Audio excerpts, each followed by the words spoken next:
여러분 안녕하세요. 오늘은 많은 팬들이 한동안 잊고 있었지만 이름만 들으면 여전히 가슴이 뜨거워지는 한 투수의 이야기로 시작해 보겠습니다. 바로 망가진 유망주를 살렸다. 김상진 코치에게 다시 손을 잡히며 160km를 향해 돌아오기 시작한 윤성빈의 부활 스토리입니다. 한때 그는 한국 야구가 기다리던 파이어볼러라는 기대를 한 몸에 받았습니다. 하지만 그 뒤로 이어진 시간은 솔직히 말해 찬란함과는 거리가 멀었죠. 부상, 폼 붕괴, 자신감 하락, 그리고 끝없는 재활과 이군 생활. 팬들은 이렇게 말했습니다. 재능은 진짜였는데 그냥 여기까지인가? 그런데 이 이야기가 거기서 끝나지 않았습니다. 오늘 1부에서는 윤성빈이 어떻게 여기까지 힘들게 흘러왔는지, 왜 망가졌다는 표현까지 들었는지, 그리고 김상진 코치와의 만남이 무엇을 바꾸기 시작했는지 하나씩 차분히 돌아보려고 합니다. 먼저 데뷔 초 윤성빈의 이미지를 떠올려 볼게요. 고등학교 시절부터 이미 괴물이었습니다. 압도적인 체격, 150km가 넘는 강속구, 타자를 찍어 누르는 존재감. 스카우트 리포트에는 늘 이런 문장들이 붙었습니다. 한국 야구 역사상 보기 드문 파워 피처. 롯데는 미래 에이스를 본 듯했고 팬들 역시 자연스럽게 기대를 걸었습니다. 조금만 다듬으면 국가대표, 시간이 해결할 투수. 그런데 현실은 그렇게 단순하지 않았습니다. 프로 무대에서 마주한 벽은 생각보다 높았습니다. 첫 번째 문제는 몸이었습니다. 파워로만 던지던 투구 폼은 프로 투수들의 긴 시즌을 버틸 만큼 안정적이지 못했죠. 팔꿈치, 어깨, 허리, 여기저기서 신호가 오기 시작했습니다. 훈련에 나갔다가 다시 빠지고 회복했다 싶으면 또 다른 통증이 따라오고 결국 이렇게 됩니다. 재능은 있는데 몸이 버텨주질 않는다. 시간이 지나면서 자신감도 조금씩 금이 갑니다. 두 번째 문제는 메커니즘의 붕괴였습니다. 부상을 피하려다 보니 투구 폼이 조금씩 바뀌고 폼이 바뀌니 릴리스 타이밍이 어긋나고 타이밍이 흔들리니 제구도 함께 무너집니다. 결국 공은 더 빨라지지 않고 스트라이크 존은 점점 작아지고 타자들은 이렇게 느낍니다. 삐바른데 읽히는 공, 가장 강한 무기가 오히려 약점으로 변해버린 순간이죠. 세 번째 문제는 시간이었습니다. 기대가 컸던 선수일수록 기다림은 더 잔인하게 다가옵니다. 1, 2년이면 괜찮습니다. 하지만 재활, 2군, 다시 재활, 그리고 짧은 1군, 이 패턴이 몇 년씩 반복되면 선수 스스로도 이렇게 생각하게 됩니다. 혹시 나는 여기까지일까? 이때부터 선수에게 가장 무서운 건 부상보다 자기의심입니다. 그래서 망가진 유망주라는 말이 나왔습니다. 그 표현 안에는 냉정함과 안타까움이 동시에 섞여 있었죠. 하지만 한편으로 롯데는 여전히 포기하지 않았습니다. 재능은 분명히 있다. 다만 제대로 된 손을 아직 못 만났을 뿐이다. 그리고 그때 등장한 이름이 바로 김상진 코치. 김상진 코치를 떠올리면 가장 먼저 생각나는 단어는 디테일입니다. 그는 선수들에게 큰 소리를 치기보다는 한 동작, 한 습관, 한 선택을 끝없이 확인하고 또 확인하는 스타일이죠.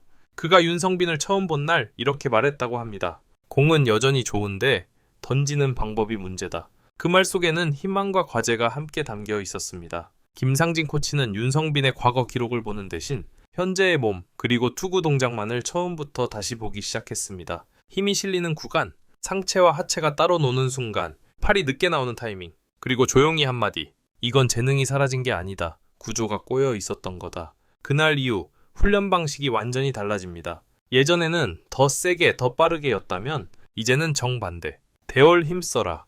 천천히 내려와라. 팔을 먼저 쓰지 마라. 처음엔 이해가 되지 않았습니다. 속도를 올려야 하는데 왜 힘을 빼야 하지? 하지만 몇 주가 지나자 몸이 조금씩 반응하기 시작합니다. 팔이 덜 아프고 릴리스 타점이 일정해지고 직구가 다시 살아나기 시작한 겁니다. 그리고 어느 날 라더건에 찍힌 숫자 159km 그리고 160km에 가까워지는 구속. 코치진은 그 자리에서 말없이 서로를 바라봤다고 합니다. 그 숫자가 의미하는 건 단순한 스피드가 아니었습니다. 이 선수 다시 돌아오고 있다. 8년 동안 무거웠던 시간이 조금씩 풀려나가는 순간이었죠. 정리해보면 1부에서 우리가 본 이야기는 이렇습니다. 괴물 유망주 윤성빈은 부상과 메커니즘 붕괴로 길을 잃었고 사람들은 그를 두고 망가진 선수라 말했지만 김상진 코치와의 만남을 통해 다시 기본부터 재시작하게 되었다는 것. 그리고 그 결과 110km에 가까운 강속구가 돌아오기 시작했다. 하지만 이건 아직 부활 스토리의 전반부에 불과합니다. 계속 이어가 보겠습니다.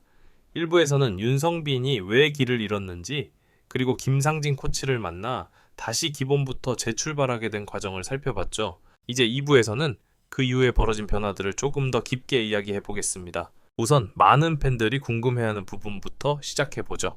결정적으로 바뀐 한 가지. 김상진 코치가 가장 먼저 손댄 건 놀랍게도 구속이 아니었습니다. 그가 집중한 건 단 하나. 균형! 윤성빈은 그동안 힘이 좋다 보니 상체로 공을 끌어던지는 습관이 강했습니다.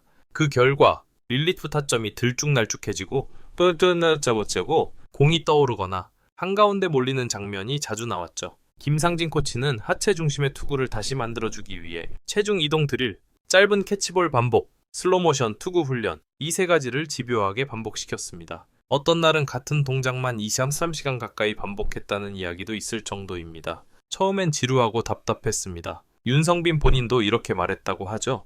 이걸 해서 정말 달라질까요? 하지만 서서히 나타나는 변화, 팔이 자연스럽게 나가고 몸이 던짐을 밀어주는 느낌이 생기면서 직구의 회전수와 볼끝이 확실히 달라지기 시작했습니다. 구속은 자연스럽게 따라왔고 제구 역시 점점 안정되기 시작했죠. 멘탈의 변화를 만들다. 기술이 바뀌면 자신감도 함께 변합니다. 이전까지 윤성빈은 마운드에서 늘 이런 생각을 먼저 했다고 합니다. 또 볼 내시면 어떡하지? 또 맞으면 어떡하지?